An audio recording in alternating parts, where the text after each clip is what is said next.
The words, casually cruel, sliced through the conference room like a silent slap, sharp, dismissive and surgical in their intent. Laughter followed, not the raucous kind, but the muted, polite variety that people use when they want to appear amused without looking openly unkind. The kind that echoes louder in your mind than it ever does in the room. Emma Carter stood frozen, her heart thudding in her chest like it was trying to knock its way out. She wasn't sure what burned more, her cheeks, flushed with humiliation, or the deep, sharp sting of betrayal at the ease with which these people, her supposed colleagues, had written her off. In front of her, Dr. Marcus Blackwood, the revered head of R&D at Meridian Aerospace, held up the mangled remains of the prototype quantum drive like some sort of macabre trophy. With the other hand, he gestured to Emma as though presenting the punchline to a joke only he understood. "Go ahead," he said, his smile thin and void of anything resembling warmth. "Show us what Daddy's little cleaning girl can do." The silence that followed was heavy, suffocating. Emma didn't respond. Instead, her fingers instinctively found the small wrench-shaped pendant at her throat, a token carved from the handle of one of her father's old tools. She wore it every day. Not because it was pretty, but because it reminded her of him. Of the way he used to say that understanding how things worked gave you power no one could take away. She held it now like a shield, grounding herself in his memory.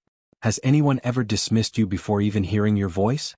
The morning had started like any other. The sun had barely risen when Emma arrived at Meridian Aerospace. Its towers of glass and steel glistened like they belonged in another world, an elevated realm of science, innovation, and legacy. For Emma, however, the building was more than just a place of work. It was a monument to everything her father had sacrificed and everything she had quietly vowed to reclaim. She always arrived early, long before the swarm of executives filled the marble-floored corridors with designer shoes and whispered conversations about projects interns like her weren't authorized to touch.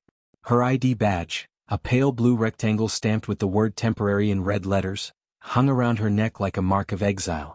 It wasn't the title that stung. It was the way people's eyes skipped over her, never quite meeting hers. The assumption that her worth was directly proportional to her job title. Emma Carter wasn't supposed to be just an intern. She had graduated summa cum laude from MIT, with a thesis on quantum field harmonics that had once been described by a Nobel laureate as years ahead of its time. But here at Meridian, she was only Robert Carter's daughter. Robert, the janitor who had pushed a mop through these same halls for 15 years before cancer stole him 6 months earlier. He had dreamed of becoming an engineer once too, until life demanded he take care of a daughter on his own. Now she stood where he had once walked. Same building, different broom. Only now the dirt wasn't on the floor. It was in the way they looked at her. That morning, an announcement crackled over the intercom, disrupting the hum of fluorescent lights. Dr. Blackwood's voice, clipped and urgent, summoned all engineering personnel to conference room A. Technically, Emma wasn't invited. Her supervisor had made it clear early on. Observe, assist, never speak out of turn.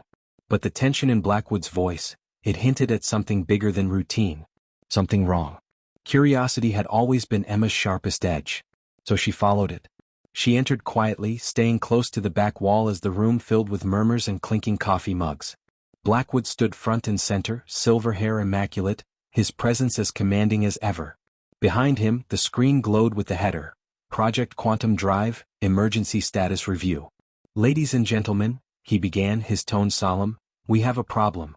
Our quantum drive prototype, 3 years and $50 million in the making, is failing." A murmur ran through the room. "Every test sequence results in resonance collapse. Harmonics are unstable. Containment fields are shattering under minimal strain. The board is watching.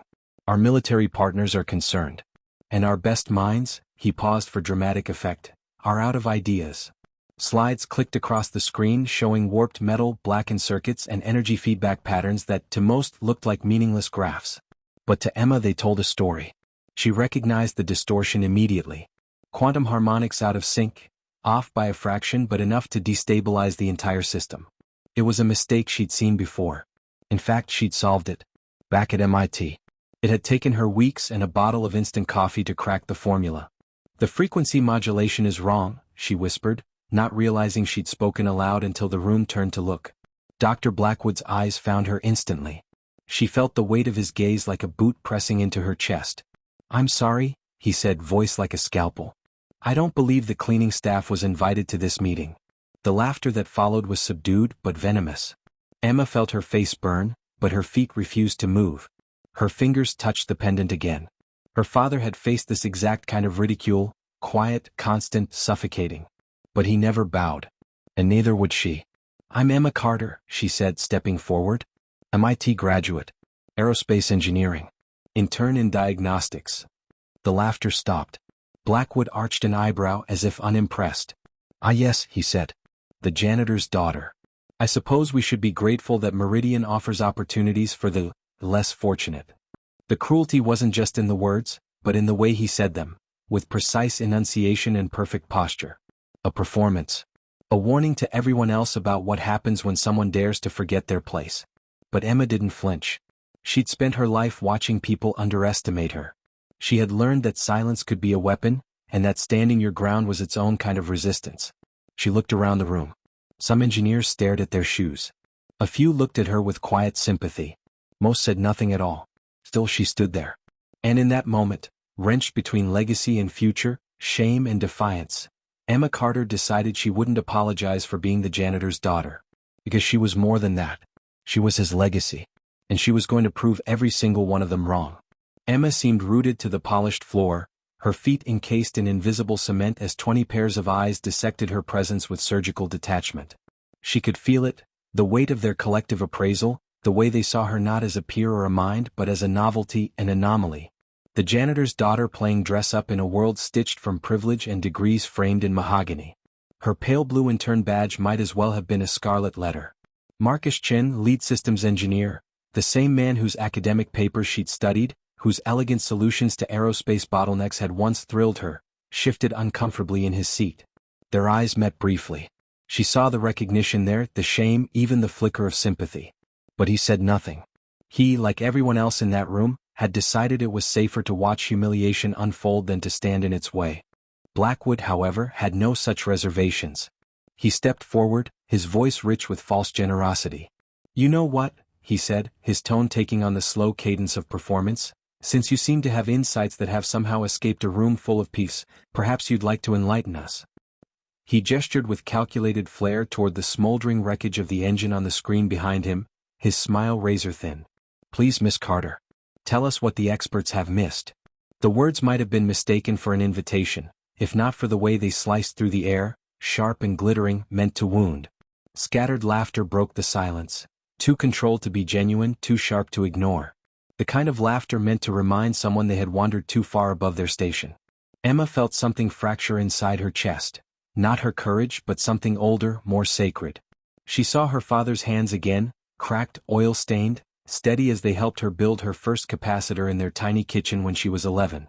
He had spent years working night shifts to buy her books he couldn't pronounce and tutoring her in algebra with the same calm patience he used to scrub floors no one noticed. He had believed in her, always. And now this moment wasn't just hers, it was his too. "The harmonic resonance frequency is calibrated incorrectly," she said, her voice slicing cleanly through the laughter. A silence fell across the room again. But this time it was taut. Electric. The difference between passive dismissal and reluctant curiosity. "You're treating quantum field interactions as if they follow linear progressions," she continued, stepping forward now. "But they don't. They're logarithmic.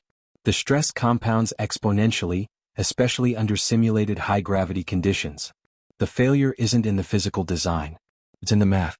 The assumptions underlying your simulations aren't grounded in the real world." A long breath. Then stillness. Blackwood's smile faltered, the corners of his mouth twitching with something unspoken. Annoyance, calculation, or perhaps the first flicker of concern. But it quickly returned, crueler now. "How fascinating," he said, voice dipped in venom. "And I suppose you learned this revolutionary insight from your father's mop bucket?" The room winced as one. Marcus Chin looked away, jaw clenched, but still said nothing. Emma stood alone under the weight of institutional arrogance. A one-woman rebellion armed with memory and truth. "My father taught me that machines don't lie," Emma said softly, fingers brushing the pendant at her throat, the small wrench carved from his old toolbox. "Only people do. He also taught me that understanding how something works is more important than knowing how to talk about it." Blackwood's eyes narrowed. Then he moved, fast and theatrical, crossing the room to stand beneath the screen. "Well then, Miss Carter," he said, turning with a triumphant sneer, "I'm going to give you a chance to prove your bold little theories." He paused for dramatic effect. 2 hours. Alone. In Lab 7. with the prototype. If you can fix our $50 million disaster, perhaps we'll all learn something about inherited wisdom. Emma blinked. The trap was obvious. Designed not to offer opportunity but spectacle. 2 hours wasn't enough time to diagnose a basic propulsion glitch, let alone reverse catastrophic resonance failures. This wasn't a test. It was an execution by clock. But still, she looked him in the eye. I accept, she said, her voice calm. But I have one condition. The room stirred. Blackwood's brow arched, intrigued. A condition? When I fix your engine, she said, holding his gaze, you apologize. Publicly. In this room. For every assumption you've made about who I am based on my father's job title. A ripple of surprise passed through the engineers and executives. Blackwood's face shifted. First disbelief, then calculation, then a cold, amused nod. Deal? He said, extending his hand. Though I suspect you'll be the one apologizing. Emma shook his hand. His grip was dry, controlled, like a man who'd never gambled unless the dice were loaded. As the doors to Lab 7 closed behind her, the silence inside was almost sacred. The hum of idle power systems sounded like a heartbeat. In front of her, the quantum engine sat dormant, half-assembled, wounded by months of failure. A beautiful monster everyone had given up on. She placed her father's worn notebook beside the console, not sentiment, strategy. He had kept detailed notes from his maintenance rounds, observations dismissed by others but often right. Talk to me, she whispered, plugging in the diagnostics and watching data bloom across the screen. It didn't take long for the patterns to reveal themselves. Too clean. Too consistent to be natural. Then came the first anomaly, a frequency modulator setting, just 2.7% off spec. Small enough to pass inspection, big enough to cause cascading failures. Emma's fingers flew across the interface. Minutes later, another discrepancy surfaced. Buried deep. Hidden in firmware. And then, something chilling. Maintenance logs she hadn't requested appeared on her tablet. Someone was watching, but they hadn't shut her down. Not yet. She scanned the entries. Her father's name. Robert Carter. 18 months ago. Unusual vibration patterns in chamber housing. A recommendation for a full diagnostic sweep. His final note. Request meeting with engineering supervisor. Stamped in red. Denied. Blackwood. Emma's vision blurred. Her father had seen the failure coming. He had tried to warn them. And they had buried his words under titles and pride. Now she knew. The engine hadn't just been broken. It had been sabotaged. And the man who mocked her father with a mop had done it with a signature. She looked up at the security camera. Let's see if machines really do tell the truth, she whispered. And with steady hands, Emma Carter began to build her case. That would solve the immediate problem, but it also exposed something far more sinister. The true depth of the corruption chilled Emma to her core. Her father's voice echoed clearly in her mind, as though he were standing right behind her. Machines don't lie, sweetheart. Only people do. It was a mantra he'd repeated often, one she'd internalized as both comfort and compass. And now, as she stared at the diagnostic reports and data logs laid out on her tablet, she finally understood the full meaning behind those words. The maintenance system, long overlooked by the corporate hierarchy, had preserved a history others hoped would be lost. There, buried in time-stamped entries and overlooked metadata, was a pattern so disturbing it made Emma's stomach turn. Multiple alerts, each detailing abnormalities in vibration levels, unexplained temperature surges, harmonic instabilities, had all been acknowledged, documented, and then dismissed. And not just once. Dozens of times over nearly 2 years. The pattern was horrifying in its consistency. Every legitimate concern flagged by maintenance engineers had been labeled non-critical and promptly shelved. And all of them bore the electronic signature of Dr. Blackwood. Every single one. Emma's fingers trembled slightly as she tapped her way through the archive. The truth was unmistakable now. Her father's final report, filed 18 months ago, had clearly outlined the foundational issues, the subtle but escalating mechanical irregularities, the early signs of harmonic drift, the inconsistencies in engine feedback that no properly calibrated quantum system should have exhibited. Emma cross-referenced that report with the timeline of engineering changes implemented afterward. It was a revelation that stopped her breath. The so-called upgrades hadn't solved the problems. They had amplified them. Where her father had identified a misalignment, Blackwood's changes had introduced structural interference. Where the data had called for recalibration, Blackwood had approved a frequency modulation that destabilized the entire harmonic matrix. It wasn't ignorance. It wasn't oversight. It was sabotage. And not just passive negligence either. Blackwood had taken each warning, each flag, and used them as a guidebook for destruction. Emma sat back, the weight of it all crashing over her. Her father's name had been dismissed, his concerns mocked, his reputation quietly dismantled behind closed doors. But now she knew the truth. He hadn't been wrong. He'd been silenced. The lab door chimed softly and Marcus Chen entered, carrying 2 steaming cups of coffee. His usual nervous energy gave way to caution the moment he saw her face. "I thought you might need this," he offered, then paused, registering the expression she wore, somewhere between grief, fury, and grim determination. "What did you find?" Emma didn't speak. Instead, she turned her tablet toward him. She watched his eyes move across the screen, absorbing the cross-referenced reports, the highlighted entries, the damning signature trails that led back to Blackwood over and over again. She saw the shift happen on his face in real time, confusion giving way to realization, then to white-hot outrage. "Jesus," he whispered. "Blackwood's been setting us up to fail from the beginning." Emma nodded, her voice low but unwavering. "My father saw this 18 months ago. He tried to warn them. Every alert, every report, ignored. Buried. Then Blackwood took those warnings and turned them into instructions for how to break the engine even faster." Marcus's jaw tightened, the anger in his posture sharp and clear. "That explains those weird frequency tweaks last spring. I thought he was being obsessive. Now I see it, he was ensuring system failure."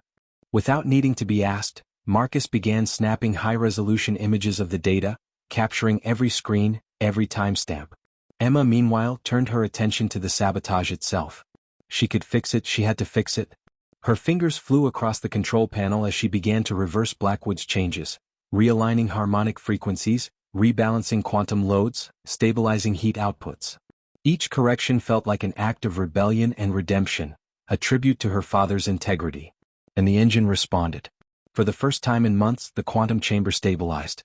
The harmonics settled into a perfect rhythm, the system humming with an efficiency it hadn't known in over a year. The screens lit up in green, a sea of stability. The impossible was now real. But victory was fleeting. Emma knew Blackwood would be watching. Security feeds. Monitoring systems. He would see the changes.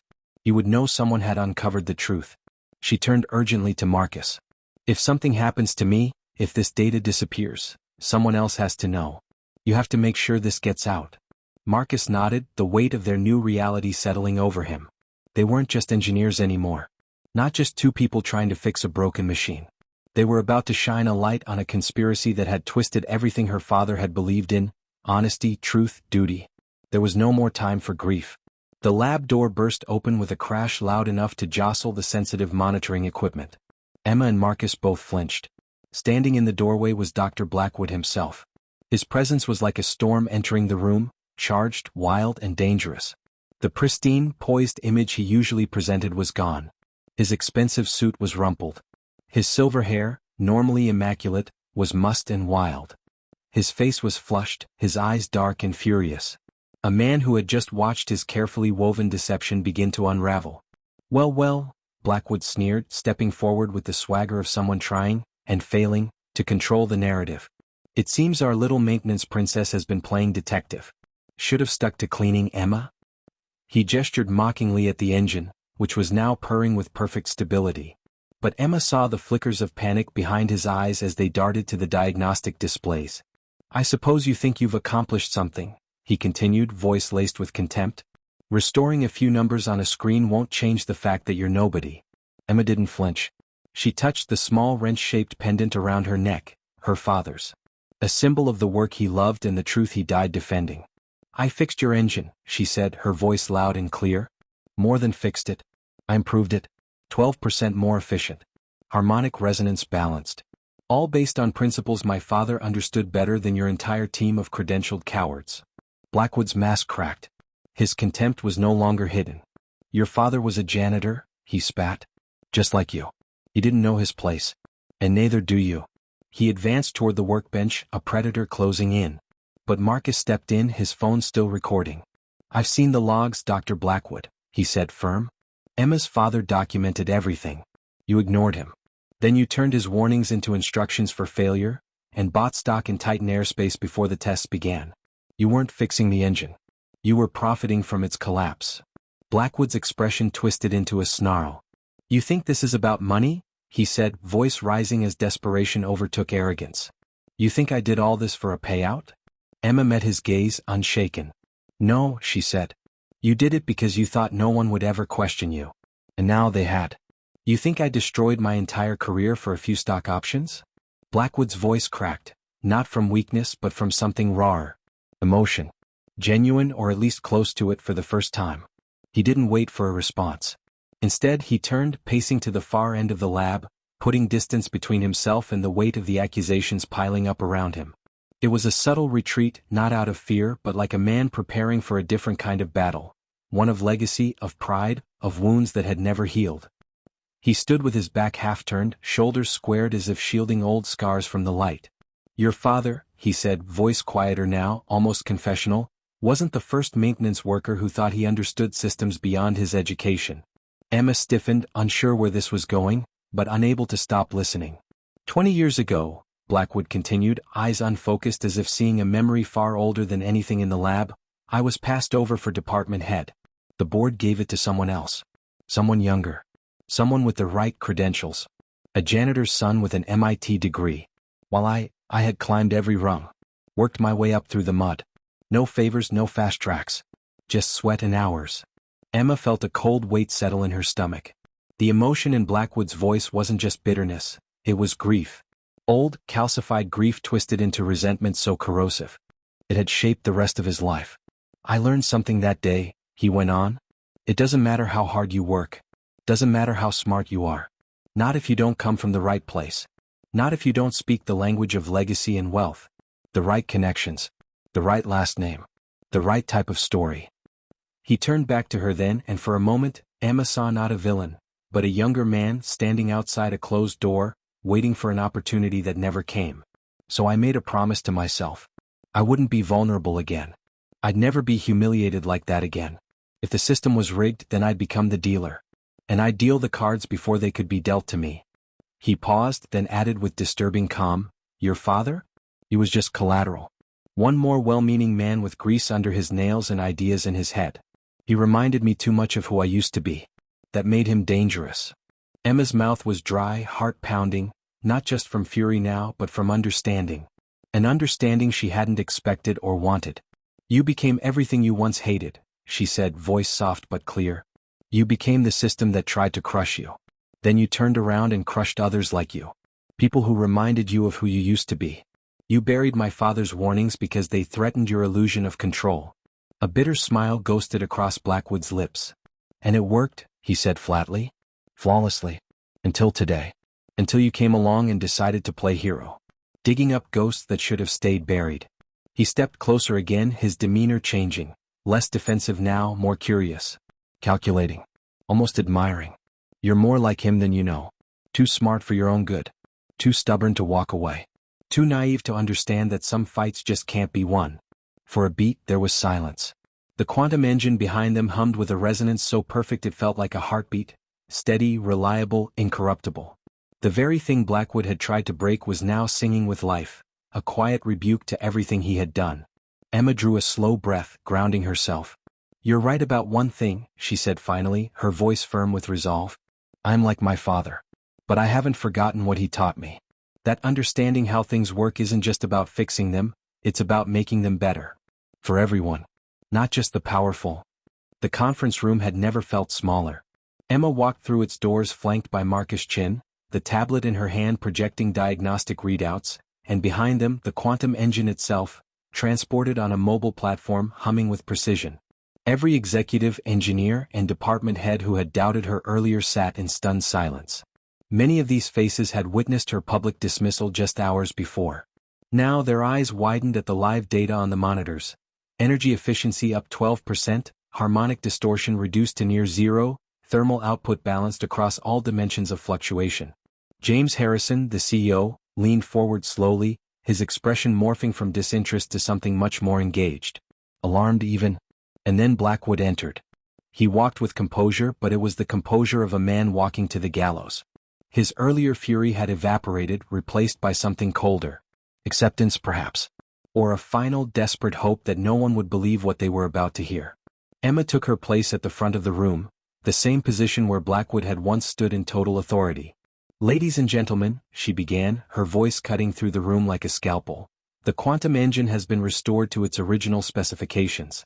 The ones it was supposed to have before someone deliberately sabotaged it over the last 18 months. A few heads turned. A few backs straightened. She tapped her tablet and the room's main wall lit up. Maintenance logs, timestamps, digital signatures, financial records.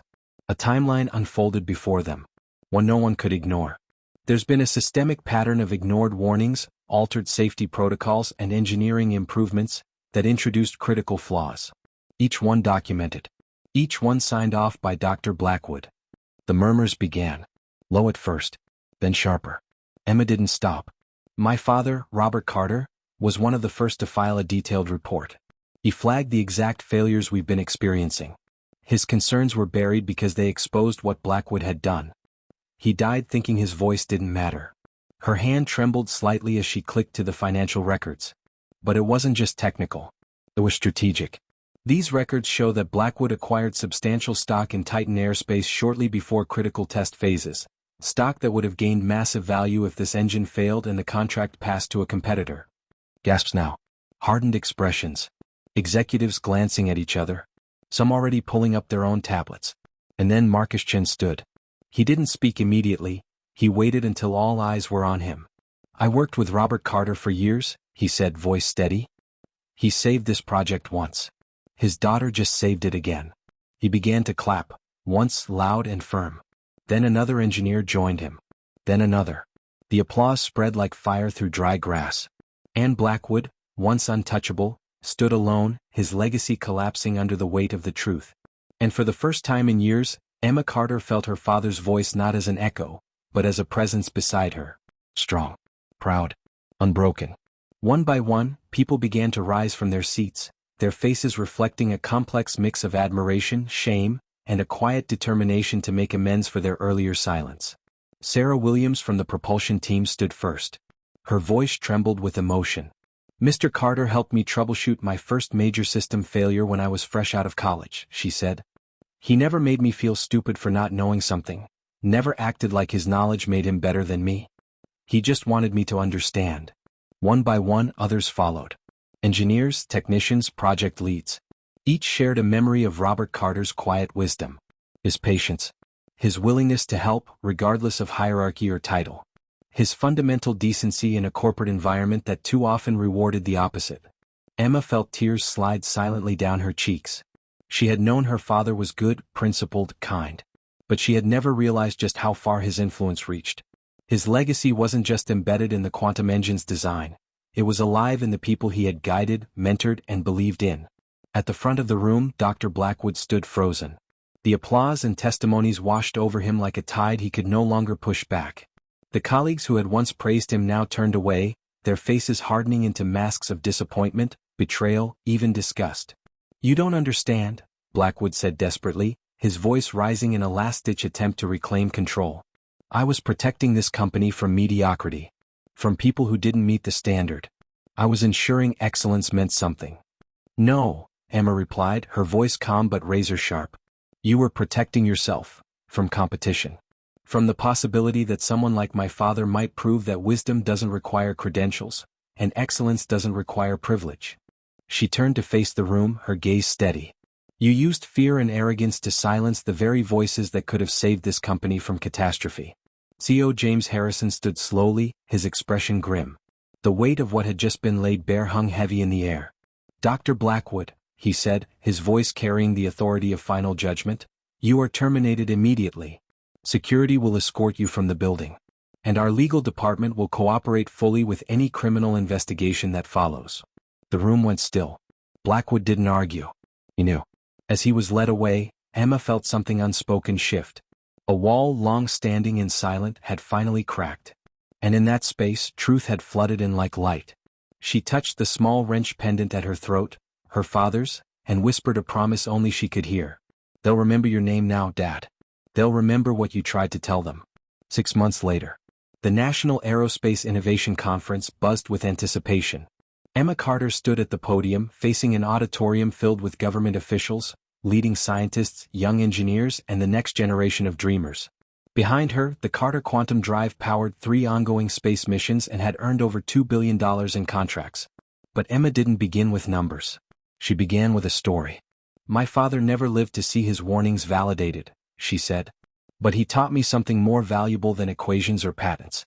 He taught me that the greatest innovations don't come from privilege. They come from listening, especially when a system or a person is trying to tell you something important." She clicked to a slide, a photo of Robert Carter in his maintenance uniform, his weathered hands cradling the same wrench now resting around her neck. The auditorium fell silent. "Dr. Marcus Blackwood was sentenced to 4 years for corporate sabotage and securities fraud," she continued, without malice, just clarity. "His arrogance destroyed his career, the same arrogance that once passed for strength." Emma had since been promoted to Director of Quantum Propulsion Research, the youngest in the company's history.